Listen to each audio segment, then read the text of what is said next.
चलिए हम लोग सीखते हैं कि कैसे हम लोग आज अपना जो पाइथन और जो मोंगोडीबी है इन दोनों को हम लोग कैसे कनेक्ट करेंगे। ठीक है, तो इसमें हम लोग को देखना ये है पहले कि हमें क्या क्या यहाँ पे रिक्वायरमेंट है। तो देखिए यहाँ पे आपको दो चीज़ें चाहिए। पहला तो आपको चाहिए मोंगोडीबी, जहाँ पे कि आप क्या करने वाले हैं, जहाँ पे आप अपना डेटाबेस रखने वाले हैं। और आपको पता है कि मोंगोडीबी जो है हमारा वो है अनस्ट्रक्चर्ड डेटा के लिए जो है बहुत फेमस है।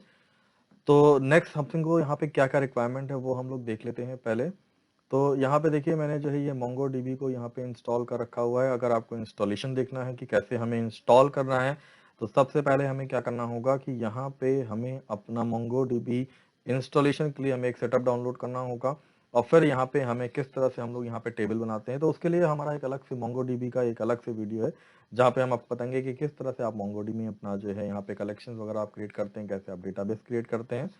तो यहाँ पे आज हम लोग जो डिस्कस करने वाले हैं वो हम लोग यहाँ पे पहले डिस्कस करेंगे कि किस तरह से हम अपना जो है यहाँ पे MongoDB से कनेक्शन स्टैब्लिश करेंगे पाईचार्म के थ्रू और यूजिंग पाइथन।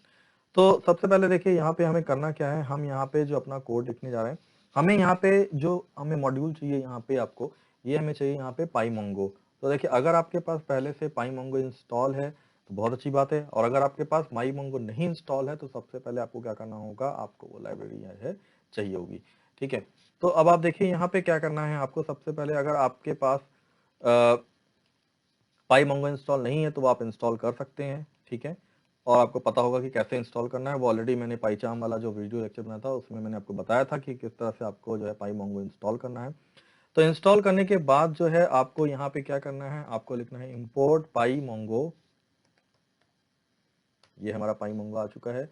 अब हमें क्या करना है, हमें यहाँ पे जो है एक क्लाइंट हमें यहाँ पे क्रिएट करना है, और इस क्लाइंट को हमें क्या करना है, हमें कनेक्ट करना है किससे, अपने MongoDB से। तो यहाँ पे जो हमारे पास है पाईमोंगो के अंदर हमारे पास जो एक मेथड हमारे पास है जो है मोंगो क्लाइंट, इसका हम लोग यूज करके अब हम क्या करेंगे, यहाँ पे सबसे पहले हम यहाँ पे क्या करना चाहते हैं कि हम अपने पाइथन प्रोग्राम से एक डेटाबेस क्रिएट करना चाहते हैं। तो उसके लिए देखिए यहाँ पे हम लोग को क्या करना होगा, यहाँ पे हमें एक ऑब्जेक्ट हम यहाँ रेफरेंस कह सकते हैं या एक वेरिएबल हम लोग डिक्लेयर करने वाले हैं, और यहाँ पे हम इस क्लाइंट के थ्रू यहाँ पे हम क्या करने वाले हैं, एक हम यहाँ पे टेस्ट डेटाबेस क्रिएट करेंगे। ठीक है, या कोई भी डेटाबेस आपको क्रिएट करना हो, तो सपोज कीजिए मैं यहाँ पे कह सकता हूँ कि मैं इसका नाम दे दूँ माई अंडरस्कोर पाई कनेक्ट, कुछ भी आप नाम दे सकते हैं। तो मैंने इसका नाम दे दिया माई अंडरस्कोर पाई अंडरस्कोर कनेक्ट। तो ये एक मैंने यहाँ पे इस तरह से इसका डेटाबेस का नाम दे दिया।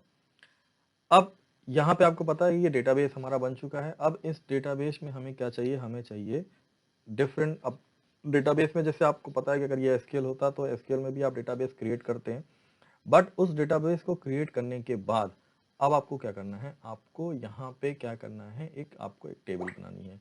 ठीक है, तो टेबल आपको पता है, यहाँ पे हम लोग जो टेबल को हम लोग यहाँ पे क्या कहते हैं, यहाँ पे हम लोग उसको कहते हैं, यहाँ पे देखिए डेटाबेस है, और डेटाबेस के अंदर हमारे डिफरेंट डिफरेंट यहाँ पे ये टेबल्स पहले से बने हुए हैं। ठीक है, तो अब आप देखिए यहाँ पे मैं अगर यहाँ पे किसी भी डेटाबेस को सिलेक्ट करता हूँ, और उस डेटाबेस को सिलेक्ट करने के बाद यहाँ पे जो आपको पता है कि MongoDB में क्या होता है, MongoDB में आपको पर्टिकुलर किसी भी डेटाबेस के अंदर आप उसको टेबल ना बोल के इसको हम लोग यहाँ पे क्या कहते हैं, कलेक्शन बोलते हैं। ठीक है, तो अब हम लोग क्या करने वाले हैं, हम यहाँ पे डायरेक्टली भी हम यहाँ पे जा सकते हैं, यानी इस MongoDB के थ्रू हम लोग यहाँ पे खुद भी एक क्या कर सकते हैं, टेबल क्रिएट कर सकते हैं। लेकिन हमें ये यहाँ से नहीं करना है, हमें क्या करना है, हमें इस MongoDB को कनेक्ट करना है अपना कहाँ से, पाईचार्म के थ्रू। ठीक है, तो हमने क्या किया, हमने ये डेटाबेस का नाम यहाँ पे सेलेक्ट कर लिया है। अब हमें नेक्स्ट टास्क जो करना है कि अब हम इसके अंदर बनाएंगे क्या, एक कलेक्शन। कलेक्शन मतलब जैसे अगर MySQL में आपने किया हो तो वहां पे जो टेबल हम कह रहे हैं वहां पे इसको हम लोग यहाँ पे क्या कहते हैं, हम लोग कलेक्शन कहते हैं। तो एक सपोज कीजिए हमने यहाँ पे TCOL नाम से हम लोग ने बनाया, और इस डेटाबेस के थ्रू हम क्या करने वाले हैं, हम एक यहाँ पे बनाएंगे कलेक्शन, और कलेक्शन का नाम मान लीजिए मैंने यहाँ पे कह दिया माई डेटा। तो ये हमारा माई डेटा नाम से ये हमारा बन चुका है। ठीक है, अब आपको पता है कि हमारे पास ये दो चीजें आ चुकी हैं। तो अब हमें क्या करना है, हमें इस पर्टिकुलर देखिए यहाँ पे एक चीज़ है कि अगर मैं अभी इसको यहाँ पे इस तरह से रन करता हूँ तो ये हमारा क्या करेगा, ये हमारा ना ही कोई कलेक्शन क्रिएट करेगा ना ही कोई डेटाबेस क्रिएट करेगा, क्योंकि यहाँ पे एक जो मिनिमम रिक्वायरमेंट ये होती है कि कम से कम हमको यहाँ पे क्या करना होता है, एक डेटा यहाँ पे स्टोर करना होता है।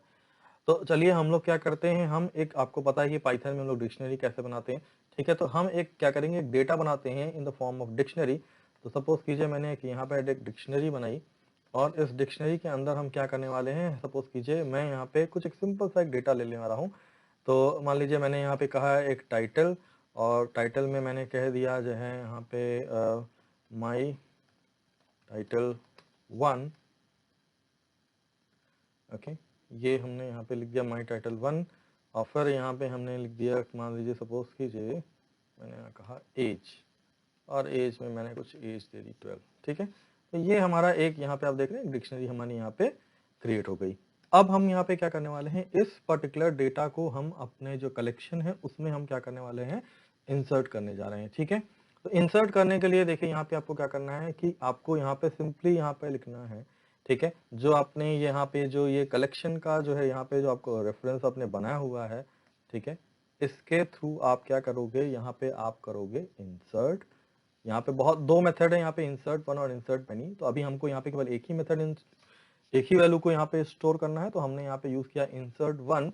और इंसर्ट वन करने के बाद यहाँ पे हम क्या करेंगे, हम जो डिक्शनरी हम लोगों ने अपनी बनाई हुई है ये हम यहाँ पे पास कर देंगे। तो अब देखिए यहाँ पे अभी मैं अगर आपको यहाँ पे दिखाऊं कि MongoDB में यहाँ पे अभी हमारे पास जो है, ये हमारे पास एडमिन नाम का एक डेटाबेस दिख रहा होगा, कमेंट, कॉन्फ़िग और लोकल। तो अब मैं यहाँ पे क्या करने वाला हूँ, इस प्रोग्राम को मैं अभी यहाँ पे रन करने वाला हूँ, ठीक है। रन insert.py, आपको पता है कि पाइचार्म में किस तरह से हम लोग को प्रोग्राम एग्जीक्यूट करना होता है, ठीक है। तो अब देखिए जैसे ही मैंने इसको यहाँ पे एग्जीक्यूट किया, ठीक है, तो ये हमारा सक्सेसफुली एग्जीक्यूट हो चुका है। और अब हम MongoDB में जाके देखना चाहते हैं कि क्या हमारा ये जो पर्टिकुलर है जो डेटाबेस क्रिएट हुआ है। तो देखिए यहाँ पे अभी तो हमें नहीं दिख रहा है, एक बार रिफ्रेश करके देखते हैं। ये देखिए रिफ्रेश किया तो यहाँ पे मैंने, ये देखिए आपको my_py_connect नाम से ये हमारा यहाँ पे डेटाबेस बन चुका है। और अगर मैं इसको अभी एक्सपैंड करता हूँ तो नाउ आप यहाँ पे देख सकते हैं कि ये माई डेटा नाम का यहाँ पे जो टेबल है, जो कि हम यहाँ पे कलेक्शन कहते हैं, वो हमारा बन चुका है। और प्लस यहाँ पे आपको एक चीज और दिखनी है कि जो टाइटल हमारा है माई टाइटल 1 और जो एज है वो हमारा यहाँ पे आ चुका है। तो ये तो हुआ कि अभी आपने क्या किया, केवल आपको सिंगल डेटा स्टोर करना था, तो आपने क्या किया, यहाँ पे जो है इस मेथड को यूज किया है, जो है आपका यहाँ पे क्या है कि पर्टिकुलर सिंगल डेटा स्टोर हो रहा है। अब अगर सपोज कीजिए आपको एक से ज्यादा यानी मल्टीपल डेटा यहाँ पे स्टोर करना है तो वो कैसे करेंगे। तो यहाँ पे सपोज कीजिए मैं क्या करने वाला हूँ, मैं यहाँ पे जो है इसमें यहाँ करने वाला हूँ कि यहाँ पे मैंने जो टाइटल लिखा हुआ है मैं यहाँ पे लिखने वाला हूँ माई टाइटल 2 और एज लिखा है 12। तो अब आपको पता है कि ये हमारा जो पर्टिकुलर है वो सिंगल डेटा है यहाँ पे। तो अब मुझे यहाँ पे मल्टीपल डेटा चाहिए होगा, तो मल्टीपल डेटा चाहिए होगा तो देखिए यहाँ पे हम लोग क्या करने वाले हैं, यहाँ पे हम एक ब्रैकेट यहाँ पे लगाने वाले हैं। और ये तो हमारा एक डेटा हो चुका है, तो इस एक डेटा को मैंने यहाँ पे पहला यहाँ पे स्टोर कर दिया है। अच्छा, अब मुझे दूसरा डेटा स्टोर करना है तो सिंपली मैं यहाँ पे क्या करने वाला हूँ, मैं यहाँ पे फिर से करने वाला हूँ इसी तरह से।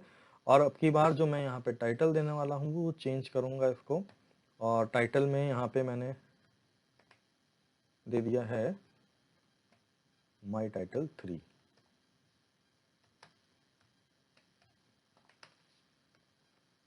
माई टाइटल 3 दिया हुआ है।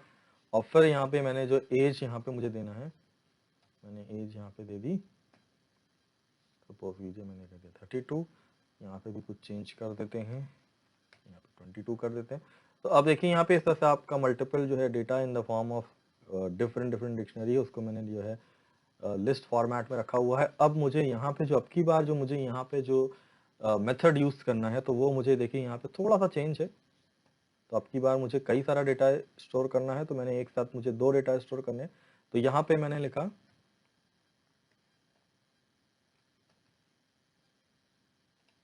इसका नाम है TDICT। तो नाउ यू कैन सी, अब मैं इसको यहाँ से रन कर रहा हूँ। अच्छा,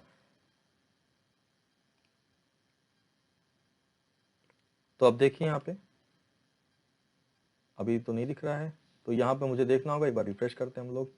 तो अब देखिए यहाँ पे हमारा क्या है, यहाँ पे हमारे पास आप देख सकते हैं यहाँ पे पहला हमारा my title 1, my title 2 and my title 3, ये हमारे पास 3 अलग अलग जो है यहाँ पे ये डेटा आ चुका है, जो कि हमारा जो है MongoDB से हमने कनेक्शन स्टैब्लिश किया हुआ है। अब इसमें यहाँ पे हो सकता है आपको कुछ आपको डाउट आए या यहाँ पे कुछ दिक्कत आए। जैसे कि पहले